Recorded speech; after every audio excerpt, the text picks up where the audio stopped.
सकता देश दुनिया में का भारत है।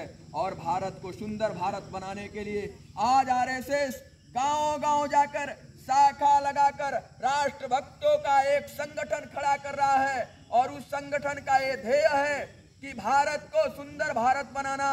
जब तक लक्ष्य न पूरा होगा तब तक पग की गति न रुकेगी। आज भले जो कह ले दुनिया, कल को बिना झुके ना रहेगी।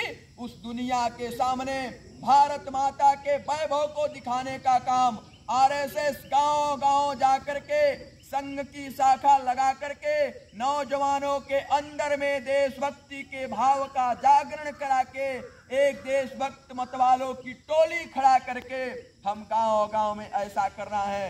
क्योंकि हमारी परंपरा रही है, हमारे देश की एक कहानी रही है, विशेषता रही है कि भारत के छोटे छोटे बच्चों ने त्याग का जो उदाहरण गढ़ा है। हम ही देशभक्ति का काम करने नहीं जा रहे हैं। इतने छोटे छोटे बच्चे जो बैठे हैं, हमारे बाल स्वयंसेवक, इनसे छोटे छोटे बच्चों ने देशभक्ति का काम किया है। कभी पढ़िए कविताओं में गुरु गोविंद सिंह के बच्चों का नाम कभी पढ़िए। 8 वर्ष और 12 वर्ष के थे जोरावर सिंह, फतेह सिंह। मुसलमानों ने कहा धर्म बदल लो, धर्म बदल लो। उन बच्चों ने कहा नहीं, धर्म नहीं बदल सकते। हमारा जन्म इस भारत में हुआ है, इस भारत माता के गोद में हुआ है और मैं मरूंगा भी तो भारत माता की गोद में मरूंगा। ऐसा संकल्प उनका था। उन मुगलों ने, उन अत्याचारियों ने छोटे छोटे बच्चों को, जिनका समय ऐसे खेलने का होता है, एक दूसरे से प्यार और स्नेह पाने का होता है, उन छोटे छोटे बच्चों को दीवालों में चुनवा दिया। कभी पढ़िए कहानी, आपको सुनने को आएंगी। दीवालों में 8 वर्ष और 12 वर्ष के बच्चों को खड़ा कर दिया। जब खड़ा कर दिया, भारत के बच्चे थे, हमारी परंपरा थी, हमने शीश दिया है पर देश नहीं दिया, शीश दिया पर कभी नहीं दी भरत भूमि की माटी को, हमने भारत की मिट्टी को नहीं दिया है। मेरे बंधु, 2 बच्चे थे 8 वर्ष 12 वर्ष के बच्चों ने।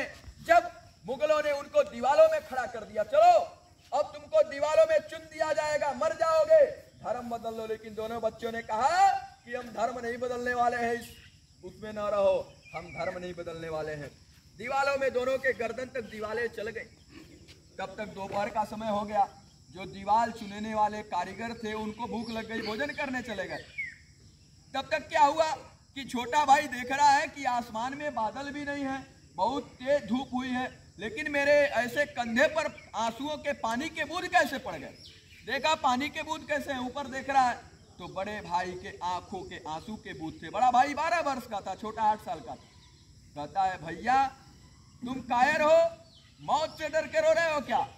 बड़ा भाई कहता नहीं रे, मैं मौत से डर के नहीं रो रहा हूँ, मैं इसलिए रो रहा हूँ कि मेरे बाद तुम धरती पे आए हो, यानी तुम मुझसे छोटे हो, लेकिन इस धरती माता के लिए, इस भारत माता के लिए, इस धर्म के लिए जब शहीद होने का विषय है तो हमसे पहले तुम शहीद हो रहे हो। वो छोटा था जल्दी दीवार में छिप जाता, बड़ा वाला थोड़ा देर से छिपता।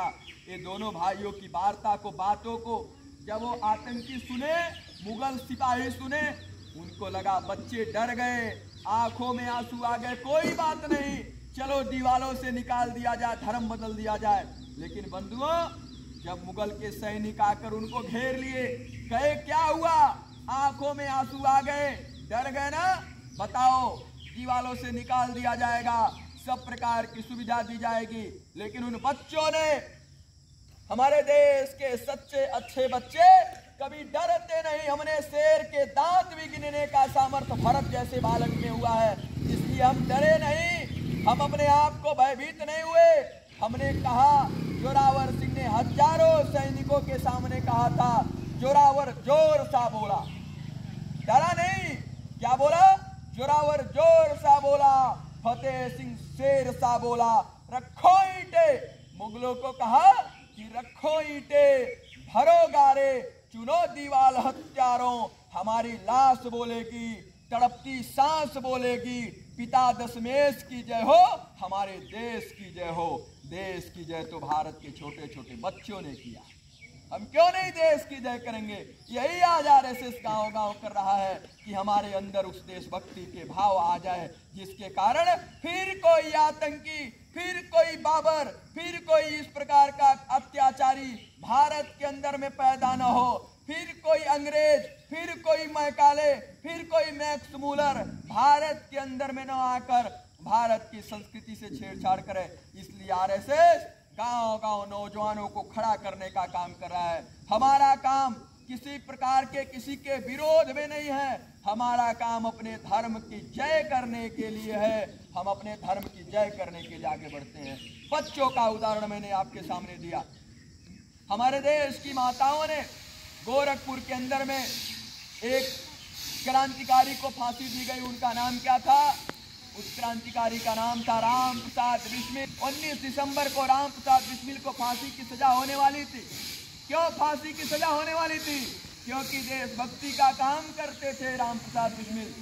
राम प्रसाद बिस्मिल से 17 तारीख को जेलर आया और जेलर आकर कहा कि राम प्रसाद बिस्मिल जी, आपको परसों फांसी की सजा होगी।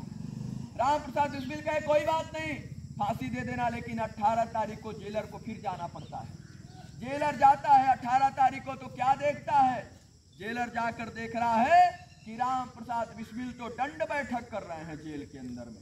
गोरखपुर के जेल में थे। राम प्रसाद बिस्मिल क्या कर रहे हैं? तो व्यायाम कर रहे हैं, बीम मार रहे हैं। राम प्रसाद बिस्मिल आधे घंटे व्यायाम करने के बाद, पसीने से उठक बैठक करने के बाद दरबतर होकर फिर नहाए। नहाकर 1 घंटे पूजा किए। जेलर माथा पकड़कर गेट पर खड़ा था।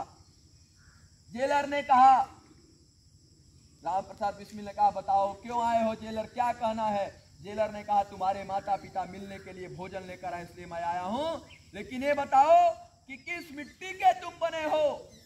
राम प्रसाद जी ने कहा क्या हुआ, क्या देख लिया तूने जो हमारे मिट्टी पर खड़ा कर रहे हो? तो उसने कहा था कि भाई कल तुमको फांसी हो जाएगा, फांसी हो जाएगा। आज क्यों व्यायाम कर रहे हो, क्यों एक्सरसाइज कर रहे हो, क्यों शरीर बना रहे हो? कल तो मरना ही है। मैं मानता हूं कि डर के पूजा किया जा सकता है, लेकिन एक्सरसाइज करने का क्या मतलब है? राम प्रसाद बिस्मिल ने कहा कि जेलर, यह भारत है और भारत कोई जमीन का टुकड़ा नहीं है, ये भारत हमारी माता है। इसलिए मैं चाहता हूं, मैं जानता हूं कि कल हमको फांसी की सजा होगी, लेकिन मैं चाहता हूं कि राम प्रसाद कभी भी माता के चरणों में मुरझाया हुआ फूल नहीं चढ़ाते हैं। मैं चाहता हूं कि राम प्रसाद बिस्मिल जैसा खिलता हुआ फूल कल भारत माता के चरणों में समर्पित हो। इसलिए मैं व्यायाम कर रहा हूं। इसलिए भारत के कवि लिखते थे, जो पढ़े होंगे ध्यान में होगा, माखन लाल चतुर्वेदी, मुझे तोड़े ना बनमाली, उस पथ पर तुम देना फेंक, मातृभूमि की रक्षा के लिए जित पस जाए वीर अनेक। ऐसा देश है